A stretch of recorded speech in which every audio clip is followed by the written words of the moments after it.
But after considering all of the aspects to this case, and talking with these people that study the prisoners, and knowing that the purpose of a prison is to rehabilitate as well as punish, I felt that no further good could be served society by keeping Julius Bohannon in prison.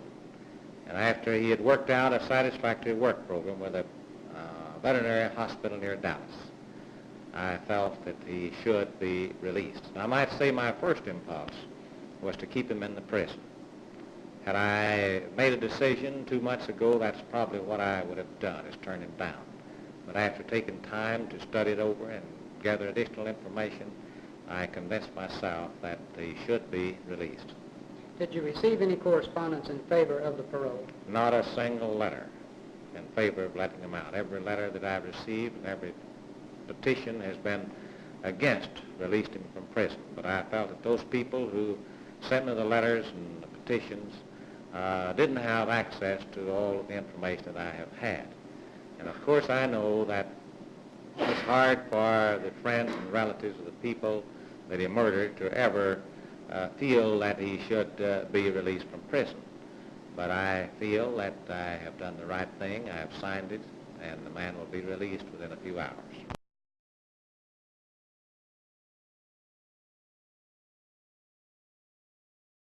Mr. Duncan, what immediate effect will this decision have upon the certificate holders and the company in general, the corporation in general? The thing they probably want to hear most of all is the fact that we now will be able to pay the 6% that we've been promising for a number of months. We will have to wait and see that the opposition is not going to take an appeal to the Supreme Court of the United States. But once it's been determined that no appeal will be taken, then it'll be a matter of just a few days in getting the checks actually into the mail. Now, the next thing of importance to the certificate holders is the fact that this will probably result in a favorable decision on all of our tax problem. We had already won a favorable decision up through the year 1956, and with the circuit court saying that Judge Chandler was right in all respects in his holdings, it looks to me like the Treasury Department will now agree that we should have the same decision with respect to 1957 and future years. How about the possibility of reorganization? Well, Judge Chandler anticipated this result, and we set up a timetable already that can't be speeded up. This decision will not make us move any faster because we already, my report to the certificate holders will go out this week, and that's the trustees' report, which is required prior to a plan of reorganization being submitted. And then at the same time, the certificate holders will be asked to send in suggestions for a reorganization. They have till October the 31st to do that. And then I have until November the 15th to submit a plan of reorganization or tell the court why none is feasible.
First of all, I have fulfilled my duty to the best of my ability to manage and operate the county attorney's office.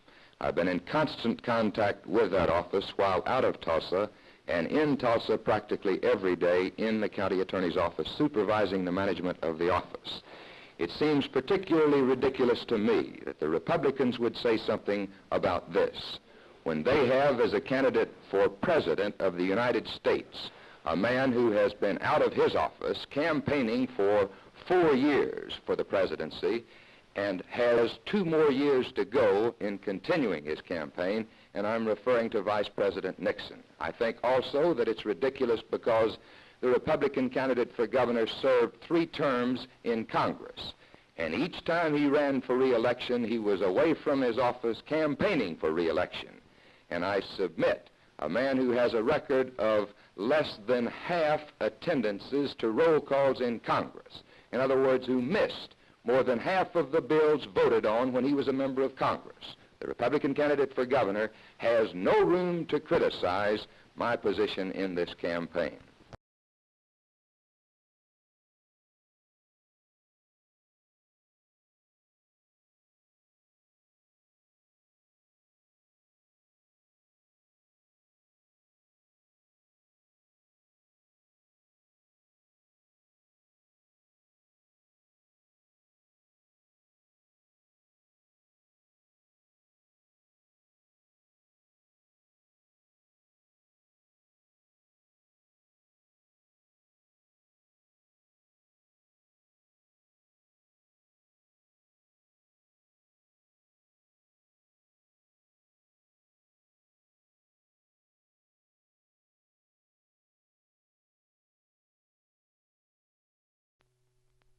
This is the OTCX-1 circumfoil spacecraft.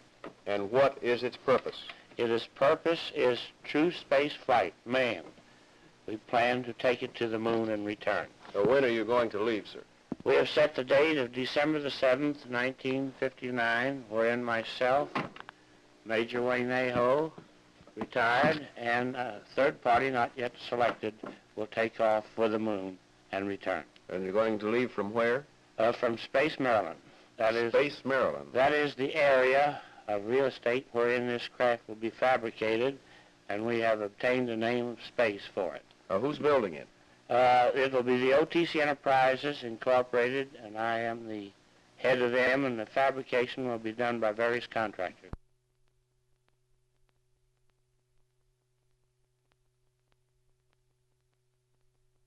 We offered the Defense Department in a written signed statement that we would deliver one of these crafts to them cost-free. What was their answer?